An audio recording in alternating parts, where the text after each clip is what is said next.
I know the country is really waiting for fast oil, and there have been concerns regarding the environment, and we are aware UNOC has come up with a number of strategies to address some of the concerns, and one of the strategies in place, we've been told, is the ESG strategy. Could you just talk to us about what the E, S, and G all mean?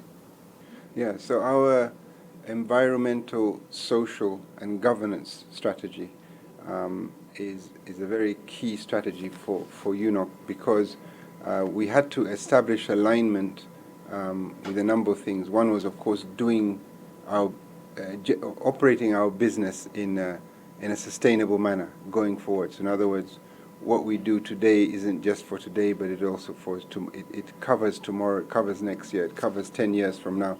So we had to look at ESG in the context of sustainability. You know, what can keep working for UNOC, what can keep working for our nation. What was the rationale for putting such a strategy in place at such a time as this?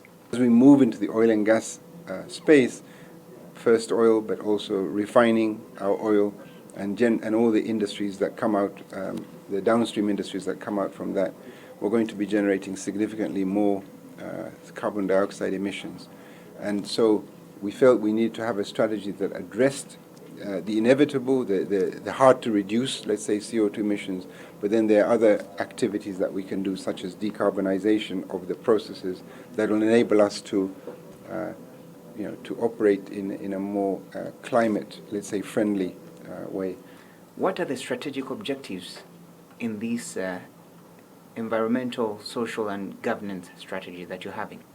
You know, one of the objectives we have is to make sure that, for example, the refinery project, when we develop it, we've considered its carbon emissions, load. What are we expecting in terms of CO2 emissions from the refinery? Are there ways that we can minimize them? Can we do energy optimization within the refinery complex to ensure that we don't basically waste energy and we reduce our CO2 account?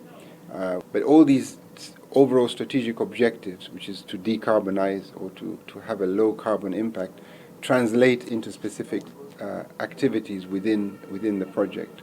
Could you just give us some of the priority areas in this strategy? Overall, focus areas are good governance, the climate change adaptation, there's QHSE, social license to operate, diversity, equity and inclusion, and national participation.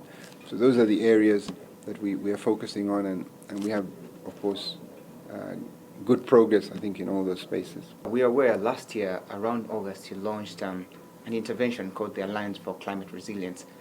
What is it all about, and what does it really entail? Basically, it's a not-for-profit, separate from UNOC, but we are active in that.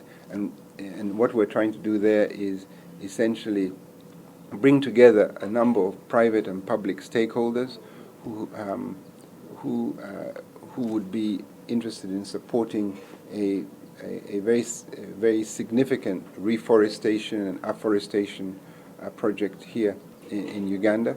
We'll be looking at basically regrowing our national forests, preferably with indigenous species, in the order of something like 40 million trees. And that 40 million trees will equate to roughly 1 million metric tons per annum of CO2, which is roughly what we expect we'll be producing as a refiner. As we wait for the country's first oil, there's also a plan to have a refinery here in Uganda. This has been resisted and met a number of oppositions from across the globe. We'd like to find out at the moment how far with this particular program, knowing that recently there's an MOU signed with a consortium from UAE. We're essentially working up a number of agreements, commercial agreements, what we call the implementation agreement. There'll be additional agreements that we are working on. There's a crude supply agreement, there's a shareholders agreement. So those negotiations are ongoing as we speak. And the target is to have those all in place by the end of June. So we have another 4 weeks to go. And then once those agreements are in place, we anticipate a co-investment model.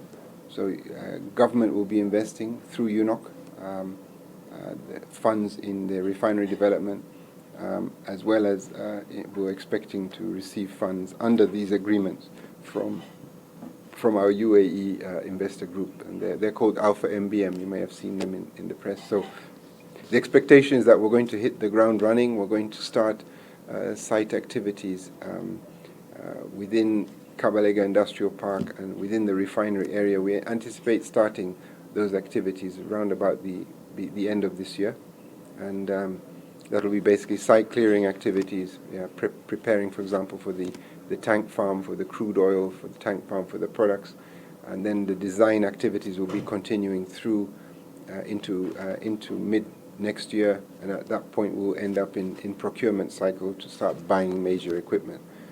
So our expectation is, we're now in ending 20. Basically, we're expecting still to be operationalizing that refinery in around about 2028. I'm Benjamin Jumbe.